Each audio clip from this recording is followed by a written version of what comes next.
ಪುಕ್ಷಟ್ಟೆ ಜ್ಞಾನ ಸರಣಿ 7. ಗೆಳೆಯರೇ, ನಿಮ್ಮೆಲ್ಲರಿಗೂ ಸುಸ್ವಾಗತ.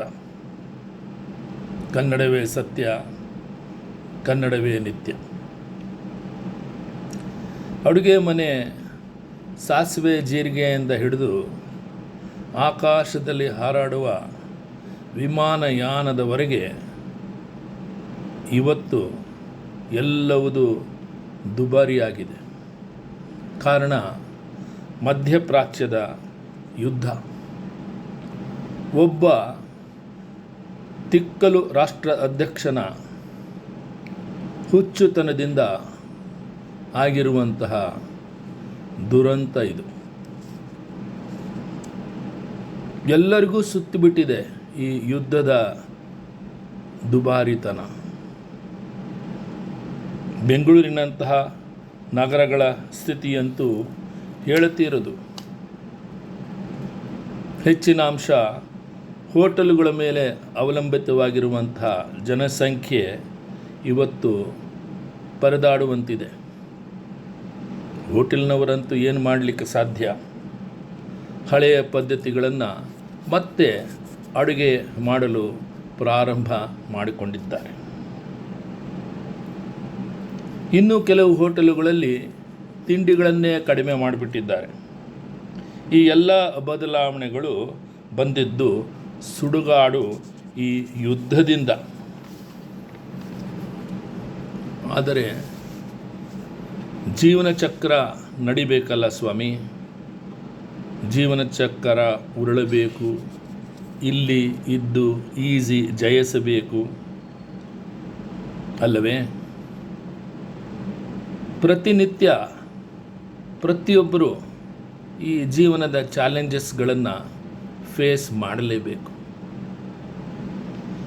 ಇವತ್ತಿನ ಈ ಸರಣಿಯಲ್ಲಿ ನಾನು ಪೋಷಕರ ಬಗ್ಗೆ ಮಾತನಾಡಬೇಕಂತ ಇಚ್ಛೆ ಪಡ್ತೇನೆ.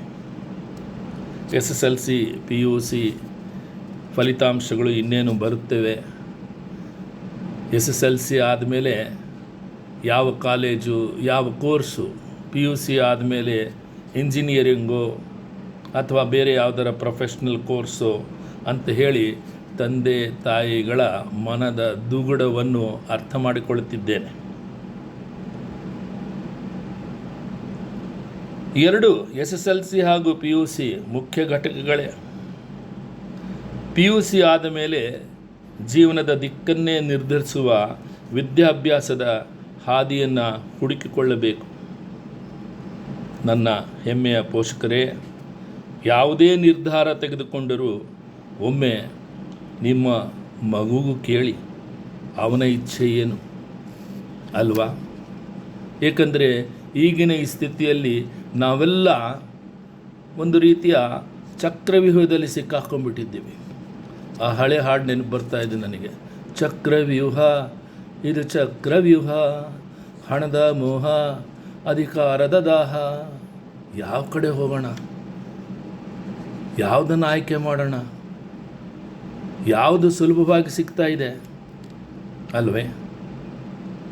ಹಾಗೆ ಮುಂದುವರಿಬೇಕು, ಜೀವನ ಚಕ್ರ ಉರುಳಬೇಕು. ಮೊನ್ನೆ ನೋಡಿದೆ, ಅಜೀಂ ಪ್ರೇಮಜಿ ಯೂನಿವರ್ಸಿಟಿಯವರು ಒಂದು ರಿಸರ್ಚ್ನಲ್ಲಿ ಹೇಳಿದ್ದಾರೆ, ಹೈಯರ್ ಎಜುಕೇಷನ್ ಕಾಲೇಜ್ ಮತ್ತು ಹೈಯರ್ ಎಜುಕೇಷನ್ ಅಲ್ಲಿ ಡ್ರಾಪ್ಔಟ್ಸ್ ಜಾಸ್ತಿ ಆಗಿದೆ. ಕಾರಣ ಗೊತ್ತಿಲ್ಲ.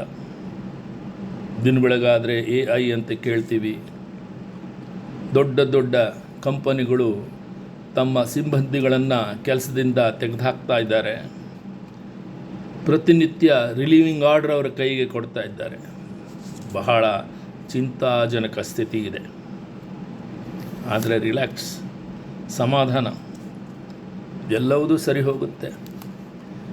ಎಲ್ಲವುದನ್ನೂ ತೂಗಿ ನಡೆಯುವ ಧೈರ್ಯ ಆ ಭಗವಂತ ನಮ್ಮಲ್ಲಿ ತುಂಬುತ್ತಾನೆ ಅಲ್ಲವೇ? ಮುನ್ನುಗ್ಗೋಣ, ನಂಬಿಕೆಯಿಂದ ಮುನ್ನುಗ್ಗೋಣ. ಯಾಕಂದರೆ ನಂಬಿಕೆ ಒಂದೇ ನಮ್ಮನ್ನು ಯಶಸ್ಸಿನ ಕಡೆಗೆ ತೆಗೆದುಕೊಂಡು ಹೋಗುತ್ತೆ. ಇದರ ಮಧ್ಯೆ ಒಂದು ಒಳ್ಳೆಯ ಕನ್ನಡ ಚಿತ್ರ ಬಂದಿದೆ, ನಾನು ಕರುಣಾಕರ. ಚಿತ್ರದಲ್ಲಿ ತಂದೆ ತನ್ನ ಮಗನಿಗೆ ಒಂದು ಆಟಿಕೆಯ car, a small car with which children they play, ಅದನ್ನು ಕೊಂಡುಕೊಳ್ಳೋಕ್ಕೆ ಪಡುವ ಪ್ರಯತ್ನದ ಬಗ್ಗೆ ಬಹಳ ಉತ್ತಮವಾಗಿ ಚಿತ್ರಿಸಿದ್ದಾರೆ. ಸಾಂಸಾರಿಕ ಚಿತ್ರ, ಖಂಡಿತ ನೋಡಿ, ಯು ವಿಲ್ ಎಂಜಾಯ್. ಮತ್ತೆ ನೆನಪು ಬರುತ್ತೆ, ಚಕ್ರವ್ಯೂಹ, ಇದು ಚಕ್ರವ್ಯೂಹ, ಹಣದ ಮೋಹ, ಅಧಿಕಾರದ ದಾಹ. ಬರ್ತೀನಿ, ಮತ್ತೆ ಸಿಗ್ತೀನಿ. ಸರ್ವೇ ಜನ ಸುಖಿನೋ ಭವಂತು. ನಮಸ್ಕಾರ.